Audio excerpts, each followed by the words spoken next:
a comenzar de una vez. Y ¿pudieras hacer una oración, Cristian, para poder comenzar? Y ya retomo el estudio el día de hoy. Claro que sí, pastor. Gracias, Rod. En esta hora, primeramente te doy muchas gracias por interactuar con mis hermanos. Tú sabes que me moría de ganas y me muero de ganas por servirte, por escuchar tu palabra. Este aislamiento me ha servido para renovar contigo, para perdón si no he hecho las cosas bien. Quiero que en esta hora o no sé cuánto vaya a durar, sinceramente soy nuevo en esto, pero quiero cultivarme con tu palabra y quiero aprender más de ti. Muchas gracias por estos momentos con mis hermanos. Amén. Amén. Amén. Perdón, aguanto mucho estar hablando. Pues el día de hoy, muchachos, vamos a comenzar con nuestro estudio en Primera de Corintios. Corintios es un set de cartas que Pablo escribe específicamente a una iglesia, ¿no? Una iglesia que tenía muchos problemas. Corintios de veras es un caos, ¿no? Esta iglesia en particular tenía divisiones, pleitos, discusiones, todo tipo de pecados se veía en esta iglesia, ¿no? Pecados sexuales, de adulterio, de fornicación, hermanos que hacían negocios dentro de la iglesia y transaban a otros, les robaban dineros, mentiras, chismes, no, hombre, o sea, la verdad que parece que, aunque era de las primeras iglesias, parece que es de las iglesias actuales, porque estaba con todo, ¿no? Y bueno, en ese tono es muy parecido a lo que nosotros sufrimos en todas las iglesias cristianas, ¿no? Esto es algo muy común porque somos humanos y la iglesia, por tanto, tiene todos estos problemas, ¿no? Todos pecamos, todos tenemos problemas, todos nos equivocamos. eh, y bueno, también hay personas dentro de las iglesias que parecen ser súper espirituales, pero en realidad, pues no lo son, ¿verdad? Precisamente Pablo escribe para ayudar a enfrentar los problemas, a ayudar a enfrentar los pecados, a ayudar a enfrentar las situaciones de la vida de la iglesia, ¿no? Y aunque yo digo, ay, no me gustaría ser pastor de la iglesia de Corintios, pues en realidad todas las iglesias tienen estas situaciones. Y algo que vamos a descubrir a través de nuestro estudio en Primera de Corintios es que Primera de Corintios y Segunda de Corintios son libros sumamente prácticos, muy, muy prácticos, abordan la vida de las personas, como les decía, de una manera muy actual. Pareciera que no está escrito hace 2000 años estos pasajes, sino que son del día de ayer, ¿no? Y aunque todos los pastores dicen, no, no me gustaría pastorear una iglesia de esas, en realidad todos sufrimos de este tipo de cosas en nuestro ministerio. Y hay una particularidad que Dios pone en la iglesia y Dios permite que la iglesia pueda ver las historias bíblicas donde las personas tienen errores y tienen aciertos, donde eh, muy descriptivamente, por ejemplo, en la vida de David, vemos sus éxitos, vemos sus grandes fracasos, ¿no? Y a muchas personas esto les confunde un poco, dicen, no, pues cómo si él no era héroe de la fe, cómo puede hacer esto y aquello y el más allá, pero lo que Dios quiere es que nosotros aprendamos de la experiencia de otros. Él no quiere que experimentemos todas las cosas nosotros, sino que Él quiere que aprendamos de lo que otros han pasado. Y sí, efectivamente también de los pecados de otros y de los errores de otros para que no caigamos en ellos y estemos prevenidos de qué y cuáles son las consecuencias de caminar en esos caminos. Tú y yo no tenemos el tiempo suficiente para aprender en base a la experiencia. Simplemente la experiencia no es el mejor camino para aprender. Y entonces Dios nos deja toda esa plataforma para que sea un gran escalón para nuestra vida y aprendiendo de todas estas personas en la palabra de Dios. Entonces, Corintios es eso, nos enseña y nos devela de una manera muy particular las situaciones que estaba viviendo la iglesia, que son muy relevantes al día de hoy. Ahora, como les decía, estas dos cartas, por tanto, pues van a ser muy prácticas para nosotros. Y entonces vamos a comenzar leyendo el primer verso, y estoy leyendo en la versión Reina Valera del 60, y dice: Pablo, llamado a ser apóstol de Jesucristo por la voluntad de Dios, y el hermano Sóstenes. Y voy a parar aquí tantito porque está bien interesante esta primera parte, ¿no? Normalmente Pablo escribe a su nombre y se acabó, pero resalta que hay una persona con él. Resalta que alguien está haciendo ministerio con él. No precisamente hace una referencia de esta si alguien te fue a visitar en la noche en tu casa, ¿no? Sino Sóstenes es una persona que estaba haciendo ministerio, estaba caminando con Pablo. Entonces Pablo está diciendo, bueno, yo Pablo y aquí con Sóstenes le estamos escribiendo esto y aquello. Y es importante mencionar de dónde viene este Sóstenes, porque pues te lo menciona, pero ni idea de qué se trata, ¿no? Y les voy a platicar la historia. En Hechos 18 nos encontramos con toda la historia y ustedes la pueden leer, pero Pablo estaba predicando los sábados en el templo. Se iba y predicaba en el templo y predicaba a Cristo, y no precisamente predicaba dentro del templo en lugar santo o santísimo, no, iba y predicaba en el templo, y y a los judíos les enardecía eso, les enojaba muchísimo que él se metiera a predicar a Cristo, porque obviamente los judíos todavía estaban esperando al Mesías y no reconocían a Jesús como el Mesías. Entonces, llegó un momento donde los judíos se hartaron y lo corrieron del templo. Entonces, Pablo dejó de ir al templo a predicar, pero se fue a la casa del vecino. Nada más se cambió de muro, ¿no? Y empezó a predicar ahí a Cristo. Y los judíos se enojaron todavía más, y entonces fueron con un nuevo procónsul que había en la ciudad y se llamaba Galión, ahí lo pueden leer en la Biblia, y era el procónsul de Acaya, y entonces fueron a quejarse y le pidieron, tómalo preso a como a Cristo, ¿no? O sea, toma preso a y ellos los romanos dicen, pues, ¿por qué voy a hacer eso? Y lo mismo hizo Galión. Dijo, yo no tengo nada que ver con su fe, él no está haciendo disturbios, ustedes arréglense con su fe, y los corre de ahí. Bueno, Sóstenes era el principal de la sinagoga, y aparentemente era el que fue y se quejó. Y ahí les va la historia, cómo termina, ahí lo pueden encontrar. Dice que al ser negada su petición, los judíos le ponen una golpiza. O sea, el grupo de judíos que se había ido a quejar, ahí en Hechos 18, dice que le pusieron una golpiza, pero a lo mejor por ineficiente, por lo que hayan querido ustedes, ¿no? Y y luego entendemos que él era el protagonizador de la persecución de Pablo. Era el que lo persiguió, el que lo acusó, y luego le pone una golpiza por ineficiente, y de repente en algún momento él acepta a Cristo. Él se torna a la fe y decide seguir los mandamientos de Cristo, y es interesante observar que ahora camina con Pablo y que está haciendo ministerio con él. Me hace pensar y reflexionar en nuestras vidas, ¿no?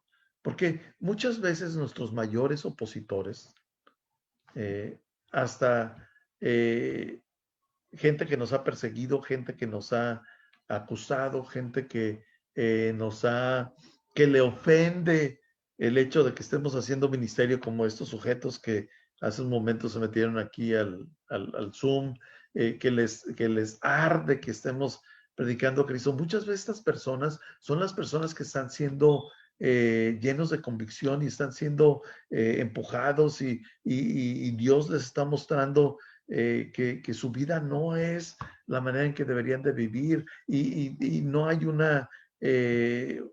sentido de estar llenos ni de haber logrado, sino al revés, un sentido de vacío, un sentido de no tener propósito.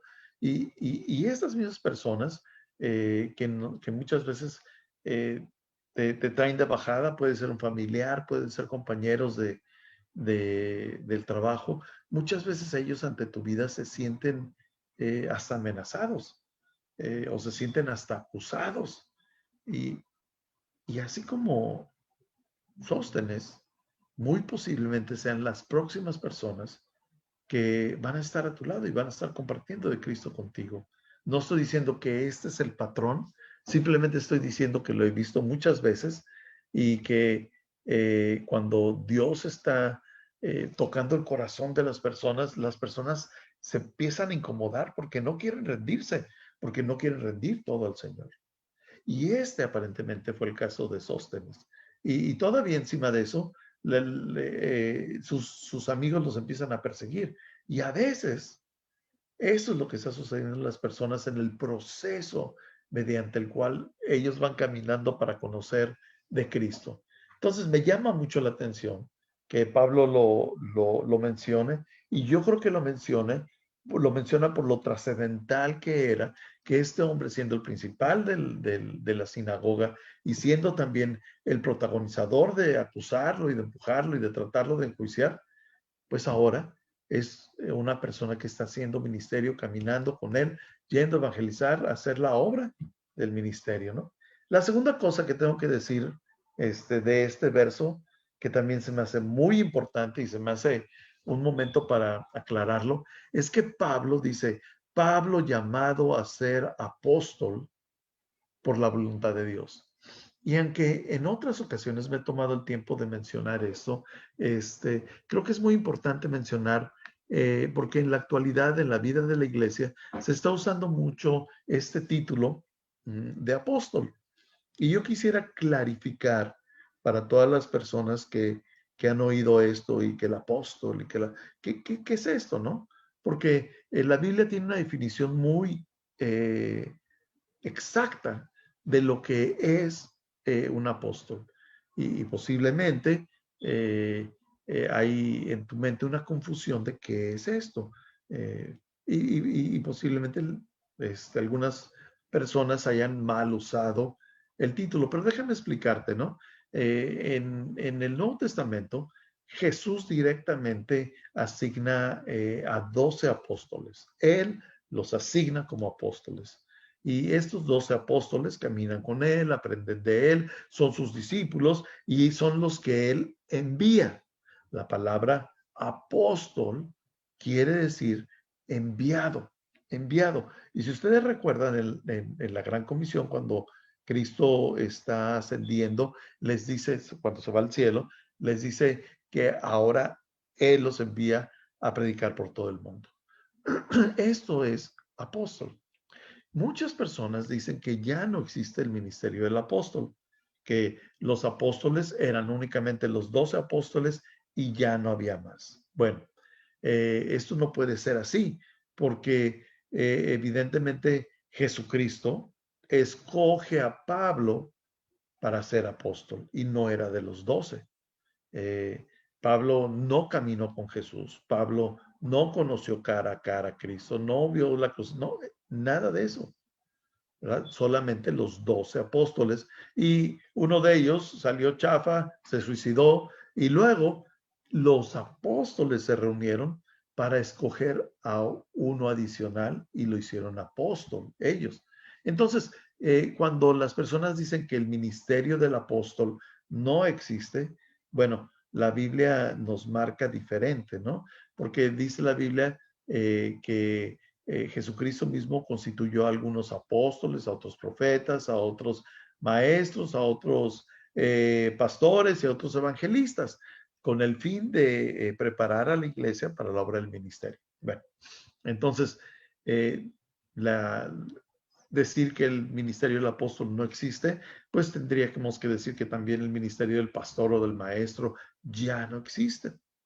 Entonces, muchas personas se niegan a decir que sí, que el ministerio del apóstol, el profeta, existen por todo lo que incluye todo eso, ¿no? Toda la confusión que puede provocar. Y es por eso que me estoy tomando este momento, antes de seguir con el estudio de Corintios, en explicar esto del apóstol, ¿no?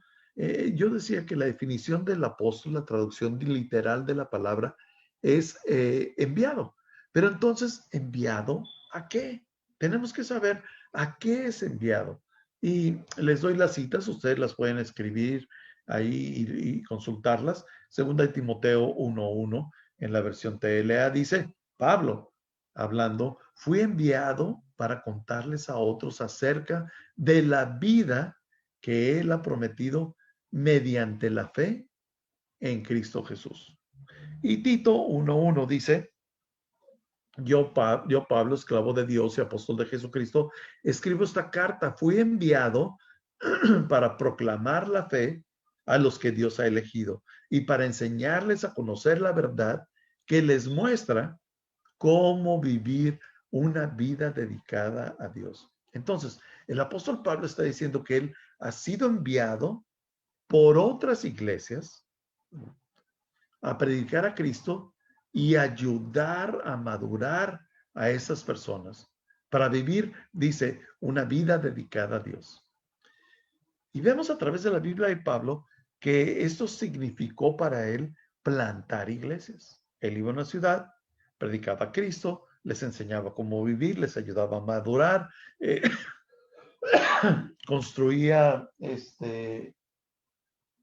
edificaba liderazgo y luego se iba y dejaba caminando la iglesia.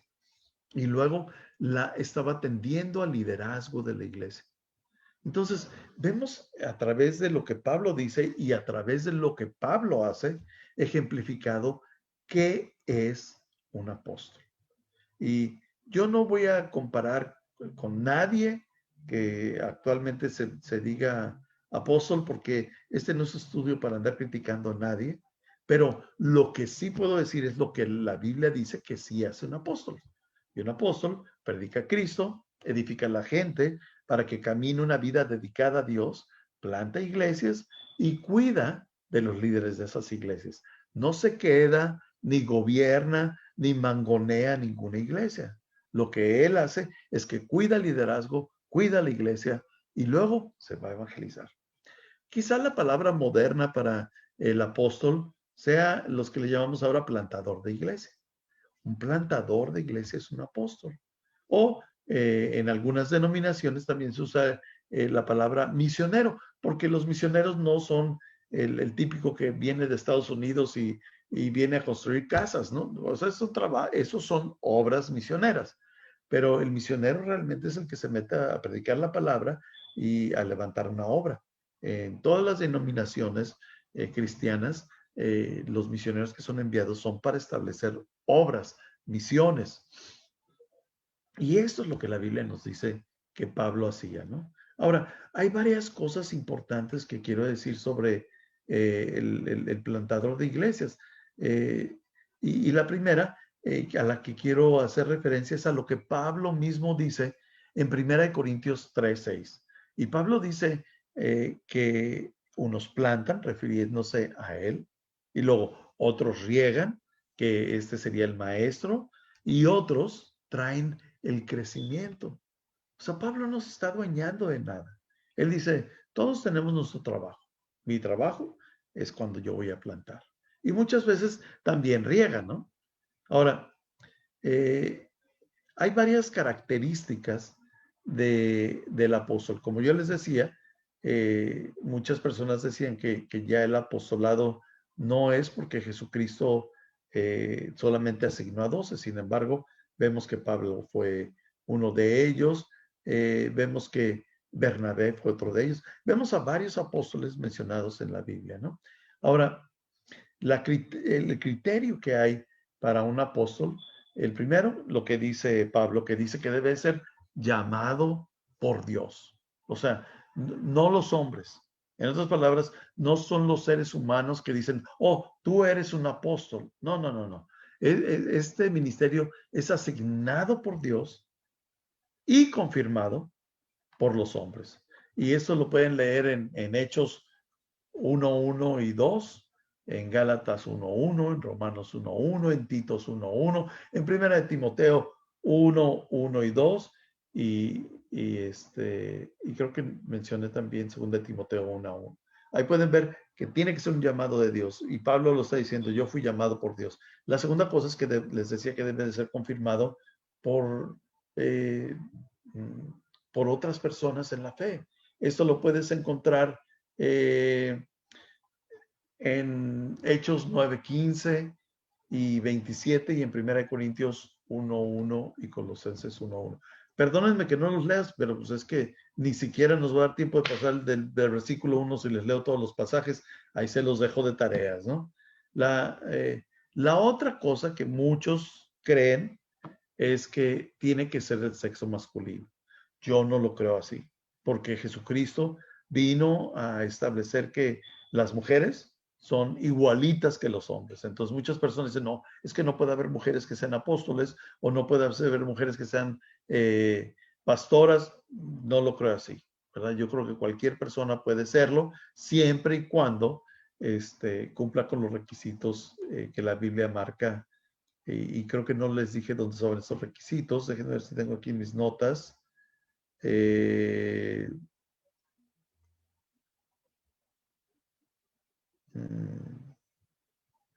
No, se me perdió ahorita mis notas, pero luego se las paso.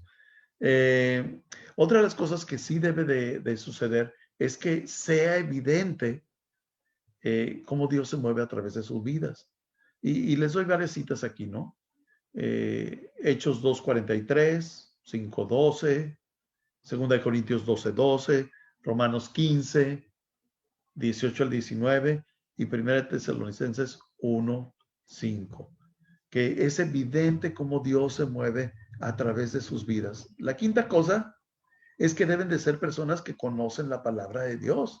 O sea, no puede ser cualquier persona, aunque tenga el llamado, no puede ejercerlo inmediatamente hasta que no conozca correctamente la palabra de Dios, ¿no? Y bueno, como les decía, no quiero entrar en críticas, ¿no? Pero muchas personas, por desconocimiento, otorgan o se embisten de este nombramiento sin antes conocer bien qué dice la palabra, ¿no? Entonces deben de conocer lo que dice la palabra, y en 2 Corintios 11:6 dice que debemos de tener la habilidad de hablar y no carecer del conocimiento, ¿no? Ahora, la sexta cosa es que deben de no solamente con su vida mostrar frutos, sino también las iglesias que plantan deben de dar frutos, ¿no? En 1 Corintios 9:1 dice que, se los dejo de tarea. La séptima cosa es que deben de ser personas con intenciones sinceras, no manipuladores, no hacer las cosas por conveniencia económica. Y todavía ahorita vamos a ver otras características interesantes, ¿no? Ustedes lo pueden leer en 2 Corintios 5:11 y 12, ¿no? Deben de ser personas humildes, el número 8, y lo pueden ver en 1 Corintios 15:9, y deben de ser dependientes específicamente de la voz de Dios, del Espíritu Santo y de su palabra. No camina en su propia persona, no se cree el todopoderoso, ni se cree el que todas las puede y todas las sabe, ¿no? Sino constantemente está declarando su dependencia y su debilidad, y cómo él siempre dirige la vista hacia Dios en vez de a él, ¿no? En 1 Corintios 2:4 y 2 Corintios 4:7-15, 11:30 y 12:10 pueden encontrar más referencias. Y número 10, debe de ser una persona amable, completamente desinteresada con el dinero y generosa. Muchas personas, bueno, es como deben de ser. Trato de no entrar en crítica ni en referencia. Y ustedes pueden consultar eso en 2 Corintios 11, 7 y 9. Y muchas veces vemos esto de Pablo, que Pablo aprendió el oficio de hacer carpas, hacer techos para mantenerse, pero con el fin de mantenerse y poder ser de bendición para otras iglesias. La generosidad es una marca de las personas que profesan el apostolado. Ahora, yo consideré comentarles estas cosas de una manera breve y lo consideré prudente para que no haya confusiones, ¿no? Sí, el ministerio del apóstol sí existe y el ministerio del apóstol fue establecido por Jesucristo, pero eso es lo que hace. Planta iglesias, edifica a las personas de las iglesias, levanta liderazgo, después cuida ese liderazgo. No volteamos los papeles que las personas son asignadas por hombres para ejercer autoridad en las iglesias que ni siquiera les han costado un día de sus vidas, ¿no? Entonces, quise dejar esto en claro antes de continuar, por si había una duda en algunos de ustedes o por si han escuchado algunas personas que usan este título para que ustedes sepan lo que la Biblia dice que estas personas deben de hacer y qué características deben de tener. La grabación se va a quedar aquí en nuestra página. Posiblemente la baje nada más para editar ese suceso que tuvimos al principio y la vuelva a subir para que ustedes tengan todas estas referencias de todas estas citas, ¿no? El versículo 2, ahora sí comenzamos y dice que escribe a la iglesia de Dios que está en Corintio, a los santificados en Cristo Jesús, llamados a ser santos, con todos los que en cualquier lugar invocan el nombre de nuestro Señor Jesucristo, Señor de ellos y nuestro. Bueno, en el pasado ya hemos hablado de esto, donde ni tú ni yo podemos decir que somos unos santos, ¿no? La verdad, no hay ningún santo en nuestros propios méritos. No existen los santos, ¿no? Sería ser mentiroso a Dios decir que existen santos, porque dice la Biblia que si decimos que no hemos pecado, lo hacemos mentiroso a Él. Todos hemos pecado. Dice la Biblia que todos hemos pecado, pero que Él es fiel y justo para perdonarnos y limpiarnos de nuestra maldad. Entonces, cuando Pablo dice que usa una palabra, ¿no? Y dice a los santificados, a los santificados, quiere decir que ya fueron santificados, ¿sí? Y voy a explicar dos cosas ahorita. ¿Cuándo fuimos santificados todas las personas? ¿Cuándo nuestros pecados fueron perdonados? Una y otra vez lo he mencionado y mucha gente me contesta, pues el día que tú aceptas el regalo de Jesús. Y bueno, no precisamente, porque Jesucristo murió por tus pecados antes de que tú ni siquiera nacieras. Él perdonó tus pecados, Él pagó el precio por tus pecados. La diferencia es si has decidido creer en eso, aceptar ese regalo, hacerlo tuyo y hacerlo tu Señor. Entonces, sí, cuando aceptas a Cristo, aceptas el regalo de Cristo en la cruz, que murió por todos tus pecados, pero no ese es el momento en que te perdona.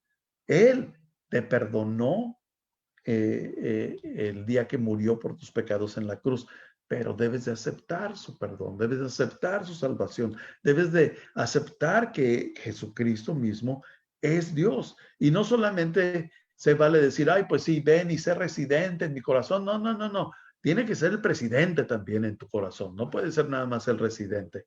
Ahora, cuando dice que hemos sido santificados, hay algo en la vida del cristiano que sucede. Y dice, ya todos nuestros pecados son perdonados, pero seguimos pecando.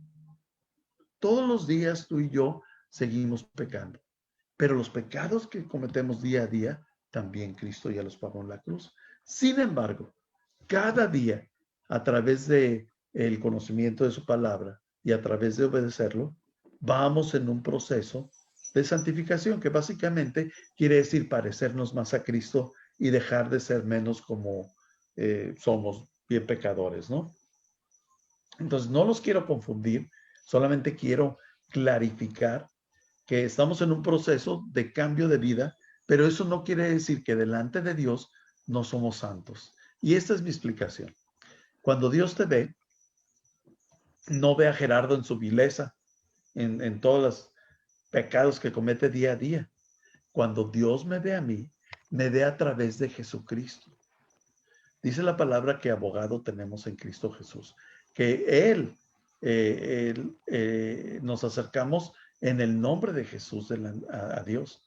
No, es como cuando vas a la escuela y faltaste 3 días y llegas y no te presentas y dices, pues pues ya regresé, ¿no? Si no traes tu justificante y dice, está firmado ahí por el doctor y entonces el maestro, sí, entonces no te mereces ser castigado. Es lo mismo con Dios. Nos presentamos delante de Dios a través de Jesucristo, por medio de quien hemos sido santificados, porque no pudiéramos presentarnos delante de Dios con pecados en nosotros. Solamente si somos santos podemos relacionarnos con Dios. Si al final tienen una duda sobre esto, bueno, vamos a platicar un poco más. La pregunta que surge de aquí es que si Cristo ya nos perdonó todos nuestros pecados en la cruz, ¿por qué seguimos viniendo a Él a confesar nuestros pecados y decirle, oye, Señor, oye, hice esto, líbrame, perdóname? ¿Por qué lo hacemos? Bueno, la Biblia nos dice que nos arrepentamos de nuestros pecados. ¿Por qué? Porque cuando nos arrepentimos decimos, ¿sabes qué? Yo no tengo razón. Tú tienes razón, Dios. Tú tienes razón y yo me voy a alinear a tu manera de pensar, me voy a alinear a tu voluntad. Decido el día de hoy dar un giro completamente hacia el otro sentido, dejar esta vida, dejar este pecado que estoy constantemente cayendo en él y obedecer tu palabra y seguirte a ti. Eso quiere decir arrepentirnos y por eso venimos delante de Dios y nos arrepentimos y le decimos, Señor, esto reconozco que está mal. Reconozco que tú moriste en la cruz por este pecado, pero te pido que me ayudes a dejarlo. Reconozco que no estoy haciendo tu voluntad. Entonces, quiero dejar claro esto nada más, porque sí, no vivimos una vida irónica.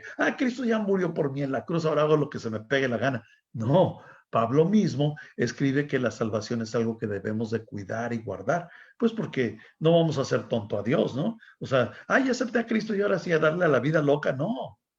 Eso, cuando se acaba la tolerancia de Dios, la gracia de Dios, ese no es asunto mío. El asunto mío es cuidar lo que Dios me ha dado, la salvación que Dios me ha dado, y la cuido a través de permitir ser transformado a través de su palabra y obedeciéndola y obviamente teniendo una relación personal con Él. Ahora, Pablo usa aquí la palabra gracia, ¿no? Y dice gracia y paz a ustedes, de Dios nuestro Padre y el Señor Jesucristo. Y solamente voy a decir una cosa que es algo muy importante. Tú y yo vivimos en esto que dice Pablo, bajo la gracia y la paz de Dios. Pero en este contexto, Pablo se está refiriendo a la santificación, se está refiriendo a que Dios nos ha perdonado, nos ha limpiado, nos ha hecho santos. Y ya lo he dicho en otras ocasiones, que nosotros vivimos bajo este cobijo de gracia. Y mucha gente tiene el gran temor de decir, ¿qué tal si pequé y hoy no me he hincado y no he pedido perdón a Dios y confesar que yo estuve en un grave error hacer eso y no sé, me da un infarto en la noche o me atropella un tráiler o me intoxico con una comida y me muero y no me dio tiempo de orar, me voy a ir al infierno. Pues no, permíteme decirte que no, esos temores están completamente mal basados. Tú vives bajo la gracia, esta cobija de gracia, que es un regalo, que Dios te da lo que no te mereces, te cubre. No tienes que estar temeroso de que, ¿qué tal si dije? ¿Qué tal si hice? No. Sí tienes que ser diligente en tratar de agradar y de vivir una vida lo más parecida a Jesucristo posible. Y este es el proceso de santificación. Pero Dios tiene una gracia sobre tu vida que te cubre y te protege. Me gusta mucho el ejemplo de uno de mis mentores que dice él, oye, pues tú cuando vas cruzando la calle con uno de tus hijos, lo traes agarrado de la mano, ¿verdad? Pues sí. Y si tu hijo te suelta la mano, ¿qué? ¿Tú también lo sueltas? Y pues no, todos los que somos papás sabemos que si tu hijo, aunque tu hijo te suelte la mano, tú le traes la mano bien apretada para cruzar la calle. O sea, no lo vas a dejar ir, no lo vas a soltar. Y esto es la gracia de Dios. A veces en nuestro día, por decirlo así, ¿no? Pues soltamos la mano de Dios, pero Dios no nos suelta. Esa es su gracia. Pero repito, eso no quiere decir que podemos vivir una vida como se nos antoje y creer que hacemos tonto a Dios. O sea, bajo ninguna circunstancia. Dios es sabio, Dios es bondadoso, Dios es misericordioso, pero según lo que escribe Pablo, hay un límite a eso. ¿Dónde está? La Biblia no nos dice dónde está y yo no soy para decir dónde está. ¿Qué horas tenemos? Ok, vamos a ver si podemos avanzar un poquito más. El versículo 4 dice, gracias doy a mi Dios siempre por vosotros, por la gracia de Dios que les fue dada en Cristo Jesús. Y ya hablamos de la gracia. Porque en todas las cosas fuiste enriquecido en Él, en toda palabra y en toda ciencia. Así como el testimonio acerca de Cristo ha sido confirmado en vosotros. De tal manera que nada les hace falta, nada os falta en ningún don, esperando la manifestación de nuestro Señor Jesucristo. Y termino aquí en el 8, el cual también os confirmará hasta el fin, para que seas irreprensibles en el día de nuestro Señor Jesucristo. Wow, pues tiene un chorro de palabras aquí, que a lo mejor no las comprendemos, pero empiezo en el versículo 8 y regreso. Dice, el cual también confirmará hasta el fin, para que seáis irreprensibles en el día de nuestro Señor Jesucristo. ¿Qué es esto de irreprensibles? Que no se nos pueda reclamar nada, que no se nos pueda reprochar nada. Dice, el día del Señor Jesucristo, tú tienes que ser irreprensible. Y te pones a pensar en tu vida, y me pongo a pensar en mi vida, de que tengo que ser una persona que no se me reclame nada en lo absoluto, pues entonces ya no la hice. Ya, desde ahorita te digo que si se trata de eso, ya perdí. Pero lo extraordinario es lo que dice antes. Y dice que Jesucristo es el que nos confirma hasta el fin. ¿Qué quiere decir esto? Que es Cristo, como decía hace un momento, que nos hace sin mancha, sin cosa que nos pueda reprochar, sin pecado alguno en el día del Señor Jesucristo. Quiere decir cuando estemos delante de Él o cuando Él vuelva.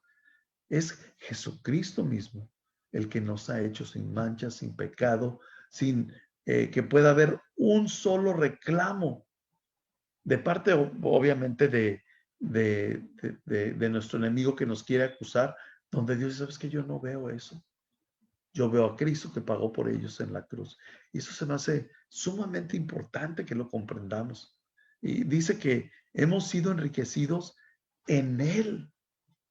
La verdad es que yo no sé si te has puesto a pensar, qué importante es comprender que esta vida que tenemos aquí de 60, 70, 80, 100 años si quieres, es tan solo una bacteria comparada a la eternidad que vamos a vivir.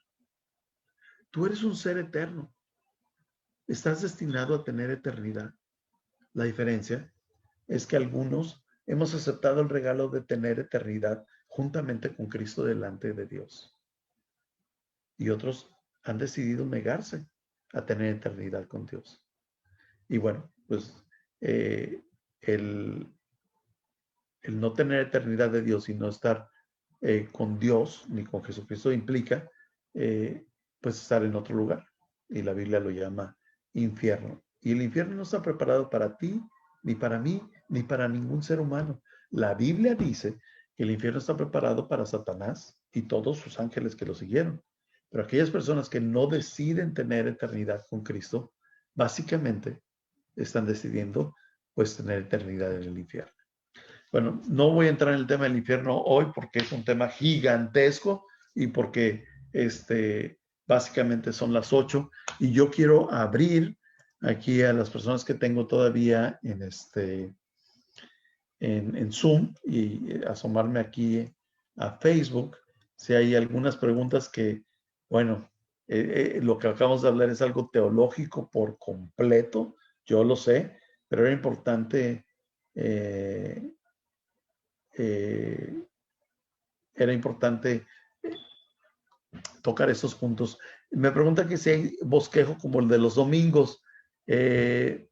No lo tengo hecho, tengo mis notas, con gusto, si me mandan un correíto, les mando mis notas, ¿no? Y ahí están todas las citas bíblicas que mencioné, o como les dije, se queda aquí también en línea, por si lo quieres volver a leer, ¿no? Aquí dice Alex que vamos siguiendo la lectura de Primera de Corintios. Sí, pero yo creo que Lucy nos estaba preguntando de todas las citas que les fui dando de los oficios de todas las cosas que el apóstol es lo que hace, ¿no? Ok. Déjenme ver si hay alguna otra cosa aquí en Facebook.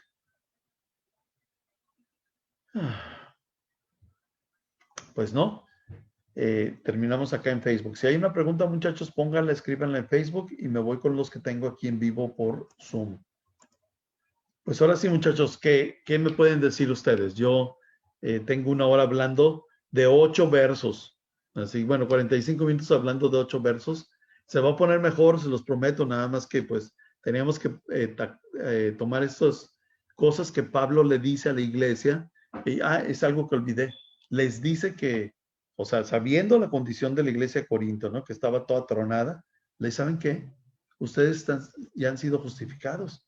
Ustedes pueden presentarse irreprensibles delante de Dios el día de Jesucristo porque Cristo murió por ustedes, por la gracia de Él, ¿verdad? O sea, antes de ponerles unas cachetadas, antes de decirles que todas las cosas mal que están haciendo, Él está diciendo, ¿sabes qué? La gracia de Dios está sobre ustedes. Y lo mismo nos dice a nosotros, ¿no? Antes de que nos pongan nuestras cachetadas, Primera de Corintios, nos dice, la gracia está con ustedes. O sea, ustedes son irreprensibles por medio de Jesucristo, pero es hora de ser santificados y de caminar en ese camino de la santificación, me refiero, de ir haciéndonos más como Jesucristo y dejando de ser más como somos en nuestras situaciones pecaminosas. Ok, muchachos, ¿algún comentario?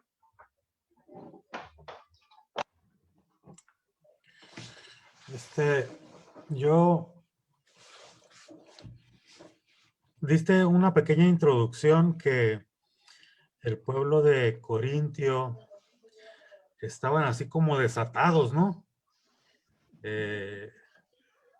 Entonces, más o menos entendí que como que les está dando anestesia para lo que viene o bueno, todavía no describe eso porque nos lo platicaste tú, ¿no? Pero no describe a qué grado de perversidad estaban en ese tiempo. Pero mi pregunta es, ¿para qué les estaba dando ese mensaje? Pues, ¿por qué? ¿Qué había de antecedente? ¿O por qué les habla así? Bueno, hay dos cosas, ¿no?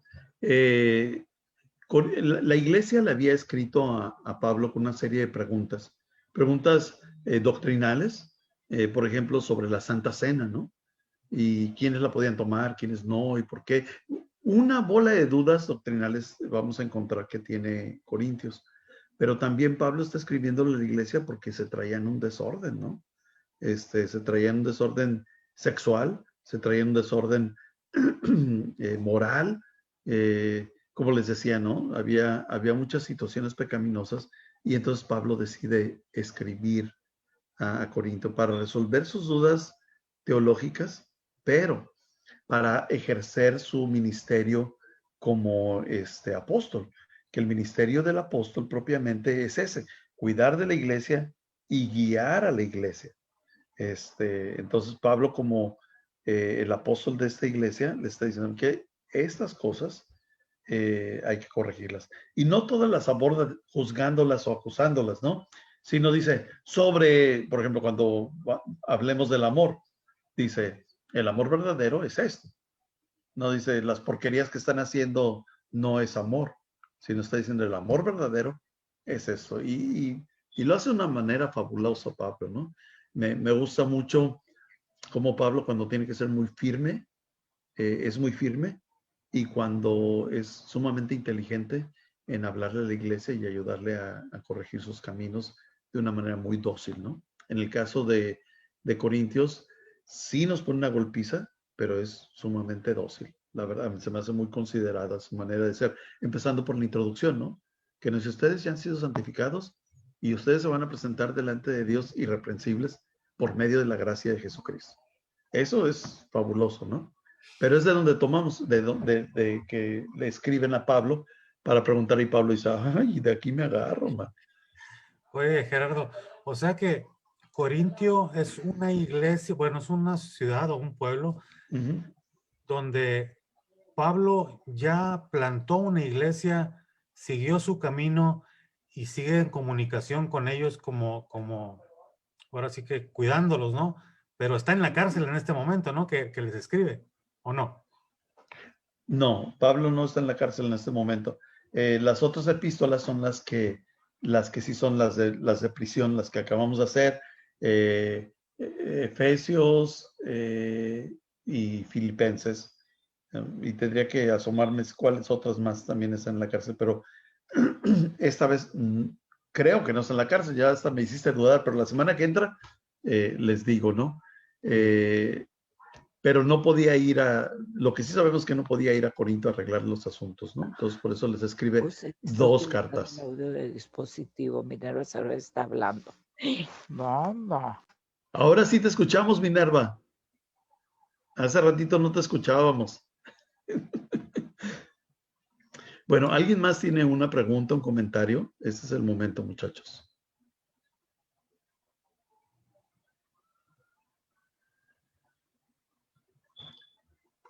Yo sé que estuvo muy teológica la lección de hoy, pero me asomo otra vez aquí a Face, a ver si alguien más.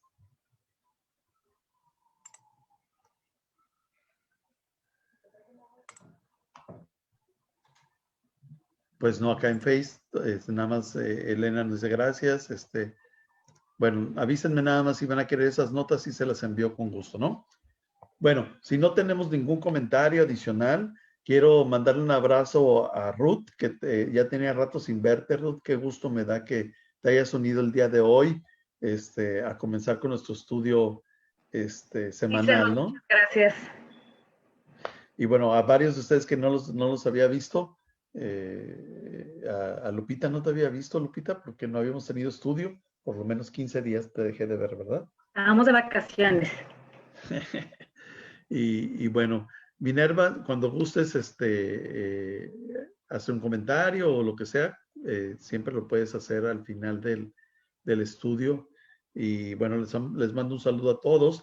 Y la próxima semana comenzamos del verso 8. Y si tienen la oportunidad de leer el resto del capítulo, denle una leída para que sepan en qué dirección vamos, ¿no?